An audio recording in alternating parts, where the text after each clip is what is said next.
Good morning, everyone. Thanks for coming to this press conference, which is to introduce the Household Budget Survey that will be running throughout 2015. I'm going to hand you over now to the Minister for Finance and Economic Development, Honorable Marco Archer, who will tell you more about what's going to be going on. Thank you. Good morning, everyone. I will read a statement, and following the statement, we will then hear from Ms. Jewel Evans-Lindsay and Mr. Charles Farrington, and then we will take questions from you all. Today, the Ministry of Finance and Economic Development is launching the publicity campaign for the Household Budget Survey of 2015, which I will refer to as HBS 2015 from here on. Next to a housing and population census, an HBS is the biggest statistical activity in a small island such as the Cayman Islands. HBS 2015 is very important as it provides a comprehensive source of information on the country's household sector. The last HBS for the Cayman Islands was conducted in 2007. The total annual consumption of goods and services estimated from that survey was 1.3 billion Cayman Islands dollars.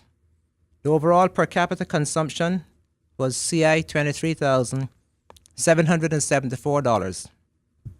The lowest decile of the population had a per capita consumption of $5,410, while the highest decile had $72,251. Since then, the country has experienced significant changes. The local economy felt the prolonged impact of the global recession beginning in 2008, with gross domestic product declining from 2008 until 2010. Growth resumed modestly in 2011, and by God's grace, we expect the policies that the government have been pursuing to further strengthen the pace of economic recovery. Real GDP in 2013 increased by 1.4%. In the second quarter of 2014, GDP growth was estimated at 3.3%, higher than the first quarter growth of 1.5%.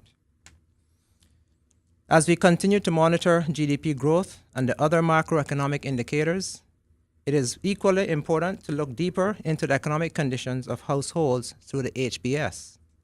This is necessary for three good reasons. Firstly, macroeconomic indicators such as GDP growth, GDP per capita, and unemployment rates are estimated on a regular basis to provide us with overall economic conditions of the country. But these cannot be used in evaluating the economic well-being of households as measured by their consumption of goods and services.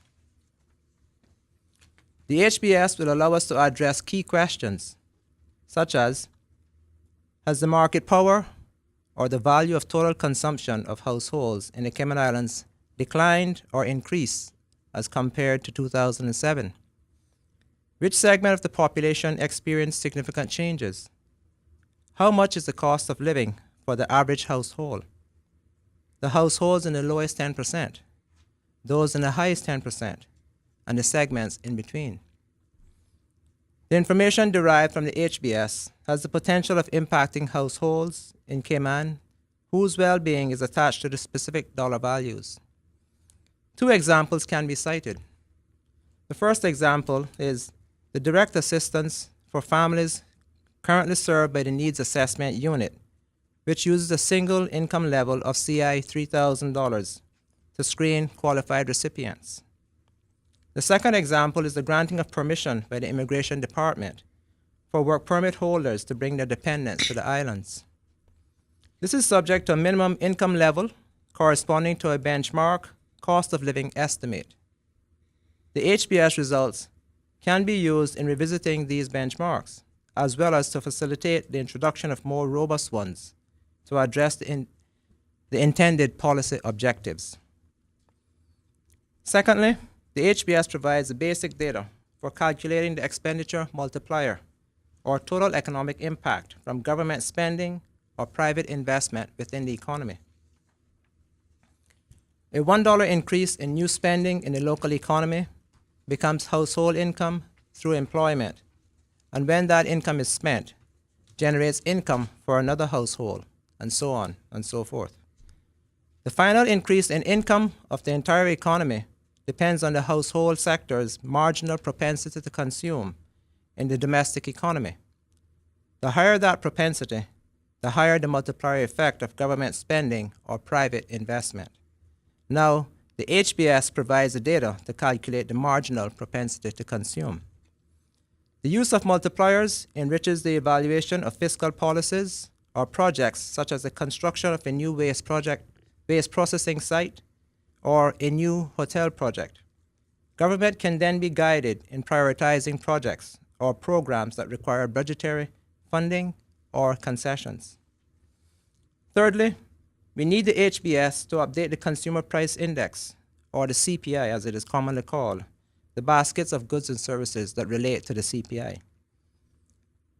This is the most popular use of the HBS, and the CPI is the most commonly used statistic in the Cayman Islands, mainly for the cost of living adjustment or salary review, pension income review, electricity charge review, and similar price adjustment exercises, not only in the public sector, but also in the private sector.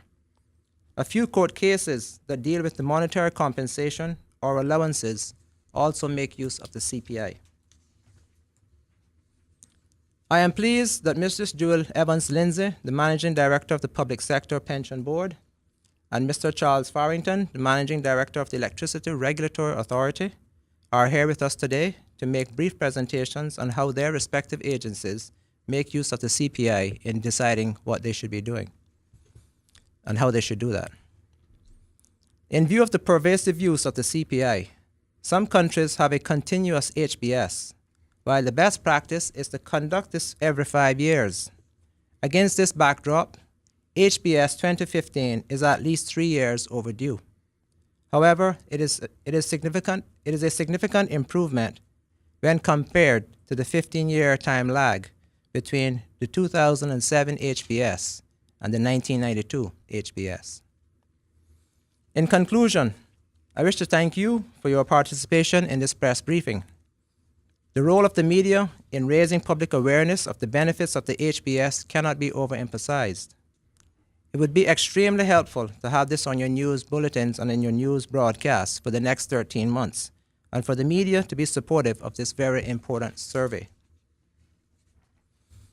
The most important role ultimately belongs to the household sector, and I now wish to directly address this sector. The government believes that the best way for the household sector to willingly participate in the survey is to gain a good understanding of the benefits from the survey data, those benefits which I have just outlined in this press briefing. Your response to the HBS 2015 will be for your own good and the community at large.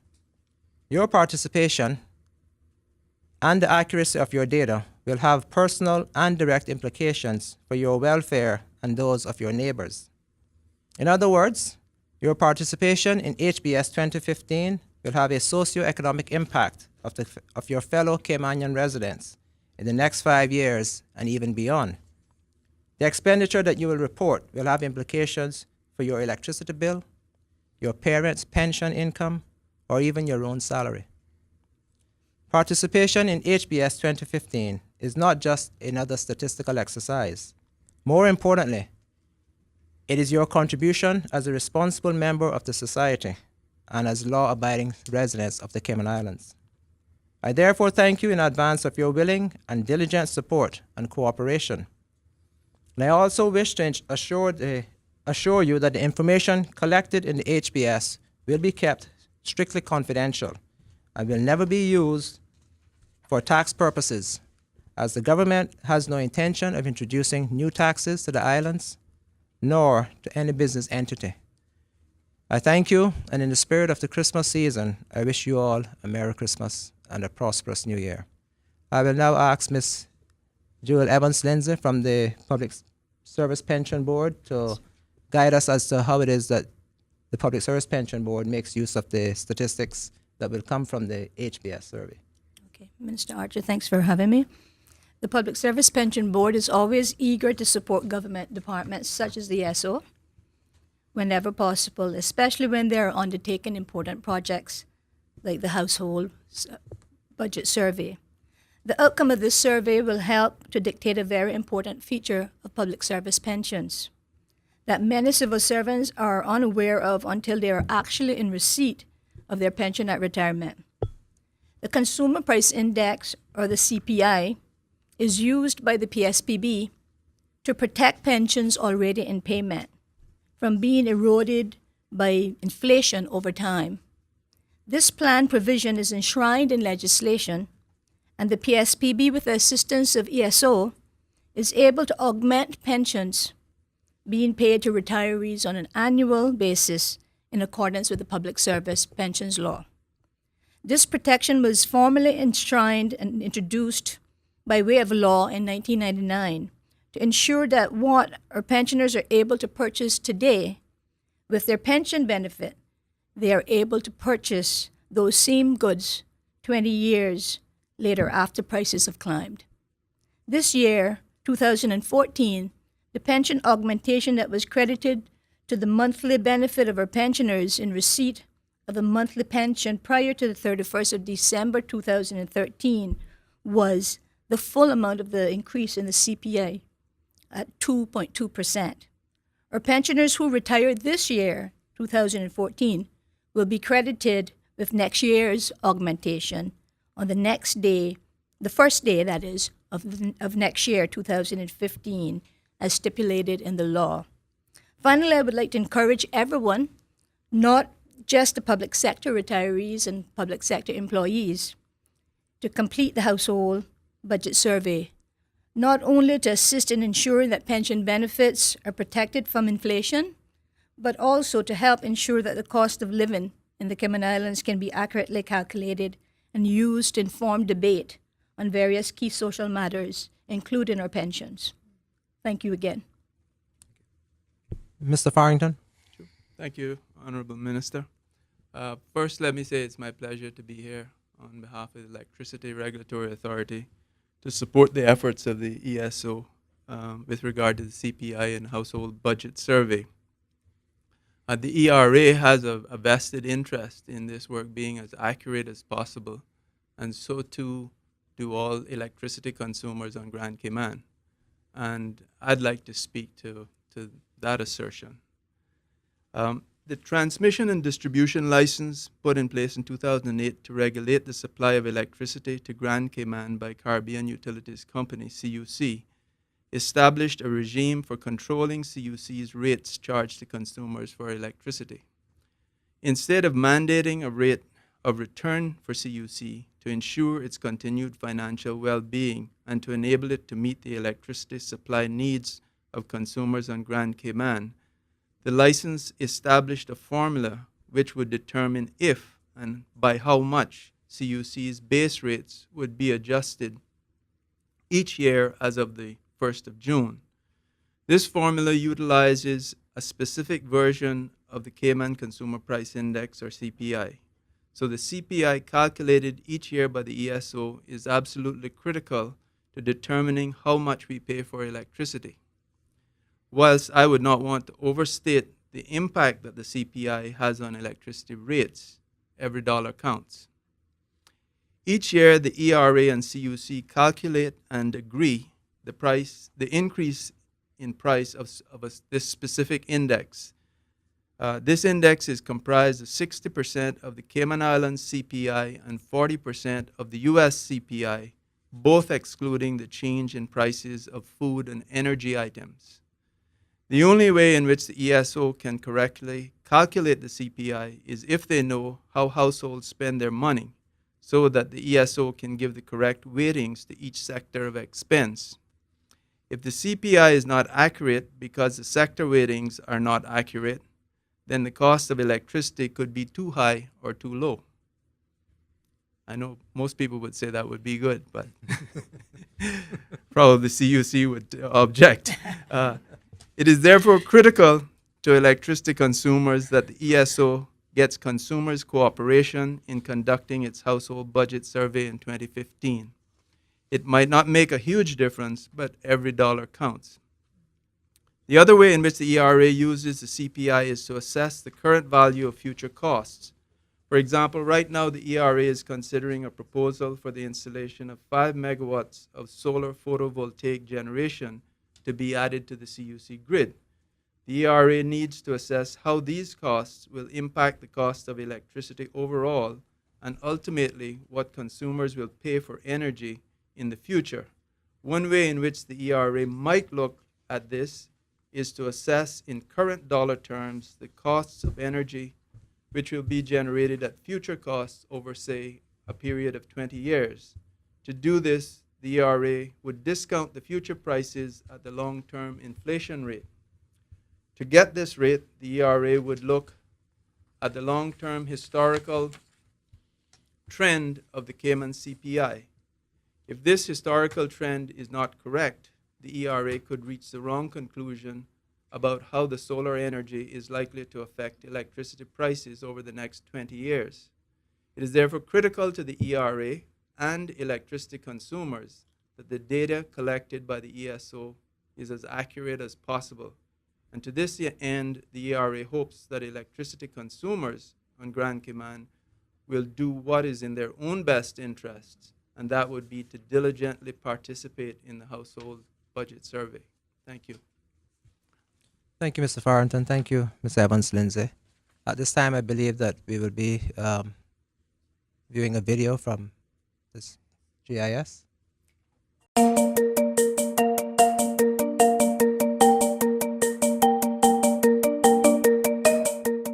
A household budget survey is an evaluation of consumption goods and services purchased by households, such as groceries, house rentals, utilities, vehicles, recreation, computer gadgets, schooling, health services, and personal items.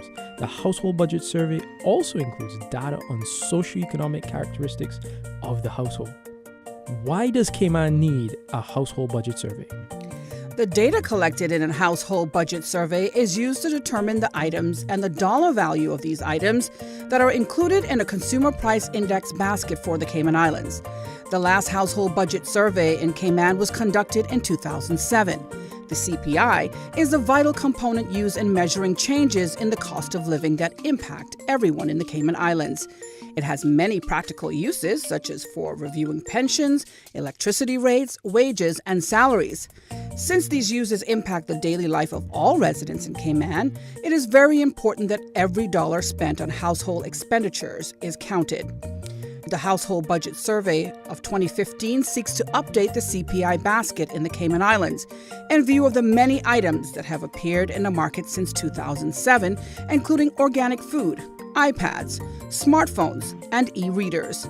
The Household Budget Survey of 2015 will therefore result in a more accurate calculation of Cayman's CPI. When will the Household Budget Survey 2015 be conducted, and who will be surveyed? The household budget survey will run through 2015 from January to December. A total of 1,400 random selected households from all districts of the Cayman Islands will be surveyed. Approximately 120 households will be interviewed each month. How will the household budget survey 2015 be conducted? The household form to be answered by a responsible adult member of the household designated as household head. The individual forms for members of the household who are above 18 years old and make purchases either for themselves or for their household. The memory joggers for each household member who makes purchases. Joggers are small notebooks that will be used by the household members to record their purchases. All receipts during the 2-week period must be kept. These will be collected along with the memory joggers. How long will it take for a sample household to complete the survey? Households selected in the sample will be visited at a time convenient for them to complete the survey within 2 weeks from the first visit. A household may choose to complete all interviews in one visit. However, at least one more visit is necessary to collect all receipts and/or memory joggers by the end of the second week. The household form is expected to take approximately 45 minutes to complete. The individual form, approximately 30 minutes per adult spender. Is it safe to participate in the Household Budget Survey 2015? All data to be gathered will be handled confidentially by trained interviewers who will be asked to take an oath or affirmation of confidentiality. The statistics law makes it an offense for enumerators to disclose individual data to any party outside of the ESO. The ESO will not publish names, addresses, or any household-specific data from the HBS and will only report the combined results from all households. So no individual information will be divulged. Each Household Budget Survey 2015 enumerator will carry an official identification card and a letter of authorization issued by the ESO. Households who wish to verify the identity of the enumerator may contact the ESO hotline on 516-3329. Let's assemble Cayman's new CPI basket. Every dollar counts in the Household Budget Survey 2015. For more information, please check www.eso.ky or contact 949-0940.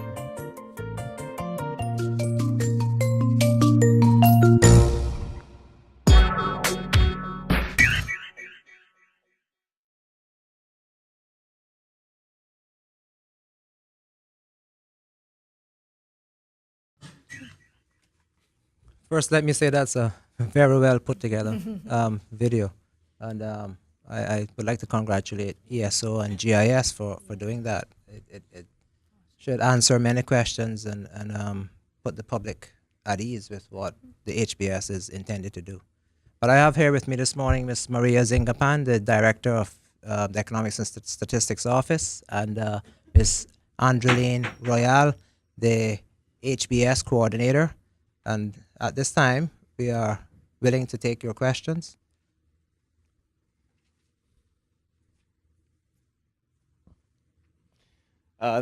Jamie Twill with Radio Cayman. That video just answered a lot of my questions, which is a good thing. So, is there somewhere the general public can go to view that, just to get an idea as to what it is that you guys are conducting here? I believe GIS will be posting it. We will have a link in our website, www.eso.ky. Okay. And just one question for the minister in terms of, I guess, the income gap in Cayman. A lot of people have brought that up recently. Some arguing it seems to be widening more and more. You mentioned the 2007 survey. I think it was $5,000 roughly dollars spent in the lowest domicile, and 72,000, which was a very significant gap on the other end. Do you anticipate that to widen, given the fact that this last one was done prior to the recession? I know it's tough to say now because just conducting the survey, but that is. Yeah, Jamie, talking point. I wouldn't want to hazard a guess at that. It would be irresponsible for me to do so. I would prefer to wait until the actual survey is conducted and see what the information reveals. Thank you, Wendy from CNS. Actually, following on from what Jamie said, that obviously jumped out at all of us, I think, that big gap. But given that we are such a small place and we're looking at a random sample of about 1,400, I think you said, are we going to get a realistic view in 1,400 people of the real potential for the gap between the rich and the poor here? Do you think that is a sufficient amount of people? Because obviously we're a small island and there are so many, we have a wide range of people. It's not like we have, we can say that there's a lot of poor people, a lot of rich people. We've got a big range. And so you go to 1,400 households, that might not really give you a true picture, is all I'm saying. Can we get some reassurance as to how it is? I will answer part of the question. I will ask Maria to answer the balance of it. And truthfully, the purpose of the HBS isn't to assess whether or not there is a gap between the rich and the poor. That happens in every economy in every country. The information from the survey might give an indication as to what that may be. But the purpose of the HBS survey is to get an indication as to what percentage of your income is spent on the various goods and services within the economy, so we can determine the correct weight to ascribe to each of those expenditures within the household expenditures, so that we can then have a more accurate calculation of the consumer price index. While it may reveal a gap, an income gap, that exists in every economy. So I don't want us to dwell on that statistic, but more importantly, the overall purpose of the HBS survey. Marie, if there's anything you think you could add to Yes. that. Um, the number of households is 1,400. That's about 6% of our household register. It's the same sample size that we use in the 2007 HBS. So for comparability purposes, we kept it at 6%. In fact, our consultants from CARTAC thinks it's in fact higher than the normal sample size that other countries would use. We had our initial consultation with the CARTA consultant in March, and they've indicated that 800 households would have been enough. However, in view of the fact that, as you mentioned, there is such a heterogeneity of residents in the islands, we deem it more appropriate to increase the sample size and as well as to make it comparable with the sample size in the 2007 HBS. And to add to that, we have heard that 800 might have been sufficient. We're doing 1,400. To have increased the sample size beyond that would have cost more. In any survey, the greater the sample size, the more it costs, the longer it takes to do that survey. So it's always a trade-off between the sample size and the cost of the survey and the time within which you can return that information. Correct me if I'm wrong, but if my memory serves me right, the last time that we did this in 2007, it was determined that a person could live off of $6.85 a day. The last time we determined what someone could live off of in the Cayman Islands. And there was a lot of skepticism around that figure. How are you assuring people that what you come up with here, given the sample size, given all of the indicators that you use, that it is going to be a true reflection of what is realistic here in the Cayman Islands? Okay. The 2007 exercise is significantly different from the survey. The 2000 survey is in fact a survey of living conditions and household budget survey. So, and part of the survey of living conditions was the exercise of determining the so-called poverty basket. Okay. And it was used, the data from the SLC and the HBS then was used to estimate the poverty line using Caribbean prototype or template of how much each resident or how much each Caribbean person would need for food in terms of measured in terms of calories, etc. So we're not taking that into account this This time. exercise will be purely an HBS exercise to determine the expending of each household for particular items in the CPI basket. We will not measure a poverty line. What we will have though from the results is what we call relative poverties. You measure the consumption of each segment of the population, the lowest 10% and highest 10%. And that is not the same as measuring the poverty index for the Cayman Islands. They have significantly different purposes, and the results will be presented in different way. Okay, so I'm not a statistician and I have no expertise in this area whatsoever, but I think that people might want to know what poverty in the Cayman Islands looks like. So if this is not going to form part and parcel of this study, is there a plan to look at how much that is, once again, it's now about 7 years since we did that? The exercise can give you the number of households living below a certain expenditure or living below a certain income level.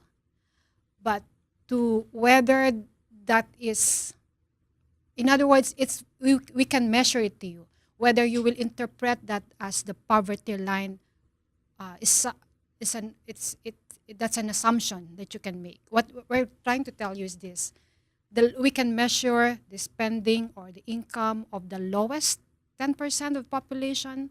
Whether you accept that as a poverty line or not depends on the user of the data. Okay. Yeah.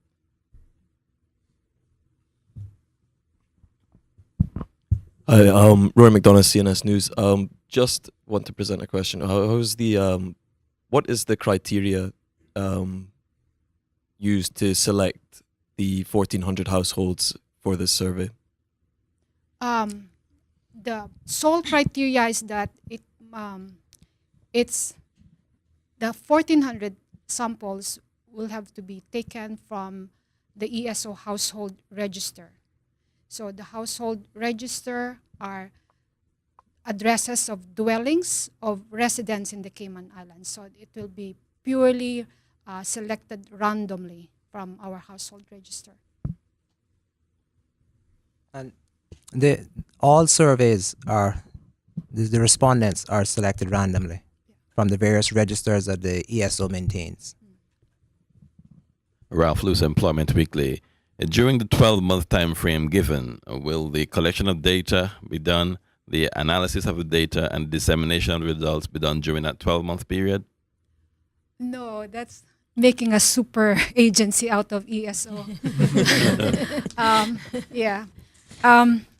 We roughly our timelines that we will conduct the field work from January to December 2015, and the last time in 2007 it took us approximately 2 years between the last month of the field work until the preparation, until the presentation of the new CPI basket.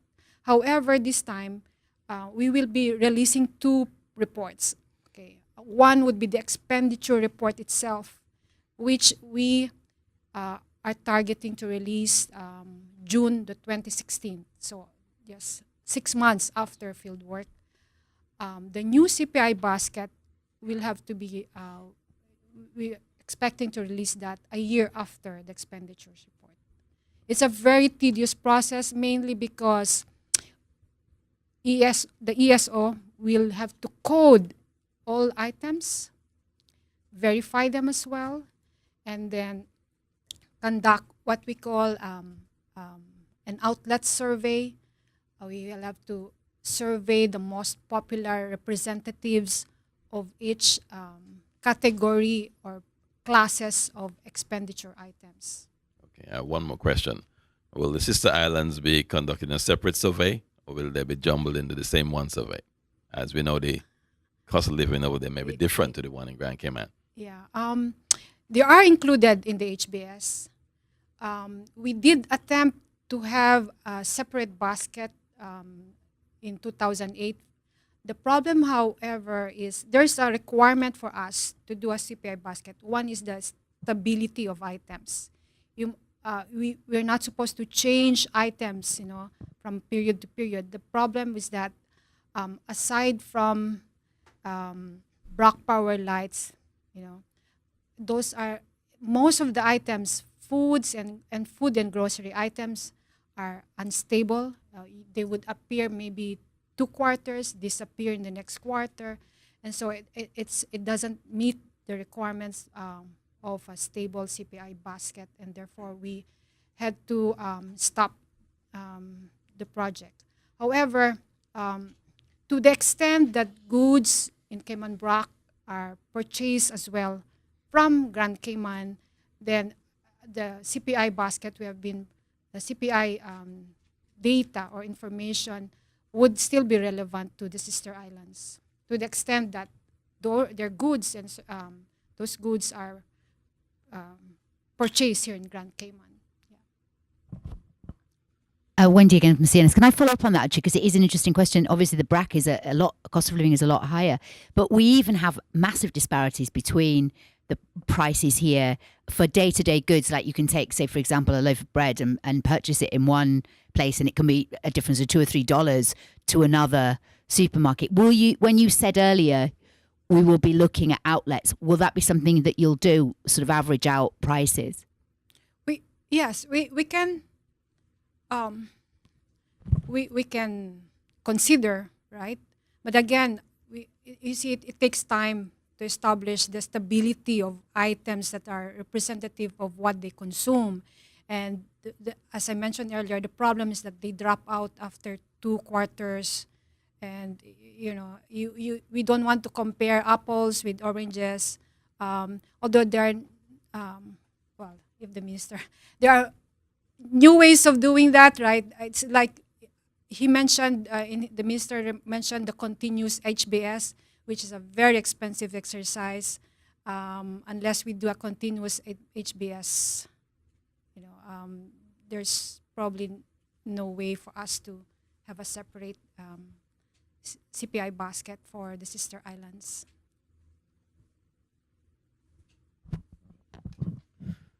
Charles Duncan with the Compass. Couple questions. What is the confidence interval with the sample size? We use 95%. Yeah. Okay. And so, if we're presenting this, how, so it's 5% plus or minus? Yeah. Yeah. Okay. And I know you do poll grocery stores and places like that on a regular basis. How often do you check those prices? Oh, we have, for food items, we have monthly surveys. For relatively more stable items, we have quarterly surveys throughout the year. But you're talking of the CPI survey itself, not the HBS. Yeah. Yeah. And then, based on all the economic indicators that you look at every day, are you expecting this to are you expecting CPI and inflation to kind of continue the slow 1.5% to 2.5% trend? Okay. We're speaking of projections. Yeah. Well, actually,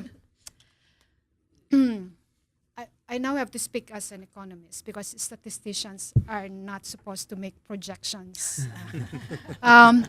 We do have, yeah. So we carry two hats: economics and statistics office. We do have a forecast of 1.8 for 2014, and as you probably, actually you wrote about it the other day. It's the average so far is 1.5. So we probably have to revisit whether the 1.8 is now seems to be emergingly on the high end, right? So we have to revisit that. But just to add to that, we would recognize that, of course, as a country that imports pretty much everything we consume, we are at the mercy of external price factors. So it would be, we could project and we could answer the question the way you've asked it, but at the end of the day, we can't guarantee that prices will remain stable or that they will skyrocket. Fortunately, the world has been experiencing lower oil prices. Certainly that should help to bring down cost in one area, but of course globally the cost of food is also rising. We do produce some food items, but we import the vast majority of it as well. So at this stage, we wouldn't be able to say whether or not we expect prices to remain stable or to rise. Remember, it's while we project, the CPI is also backward looking. Yeah. I have one more question, and I'm sure we all know the importance of gathering the data. Can households volunteer to be on the list of 1,400? Unfortunately not, because it might bias the results. Yes.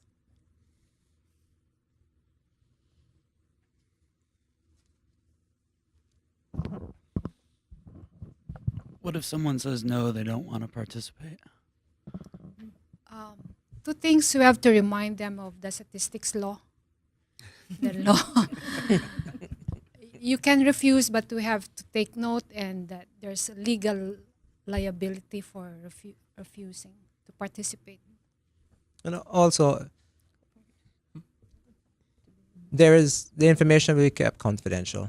I can't think of any time at which information from the Economics and Statistics Office or any survey that they've done in any way have they breached the confidentiality of the information they've collected.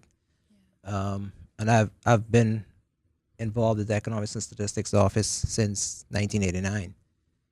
And I can't think of, I've seen labor force surveys, censuses, business surveys. I can't think of one time when the information was breached or the confidentiality was breached in any way. So I want to assure the public that there is no legitimate reason to be concerned or to be in fear. It's okay to be concerned, but you have no reason to really be afraid to participate in this survey. And I think from the statement that I've made and the video that you've seen, there's every reason to play your part in participating in the survey and providing the accurate information that we are seeking. It's to everyone's advantage that the information is accurate and that we have this statistic that we can use.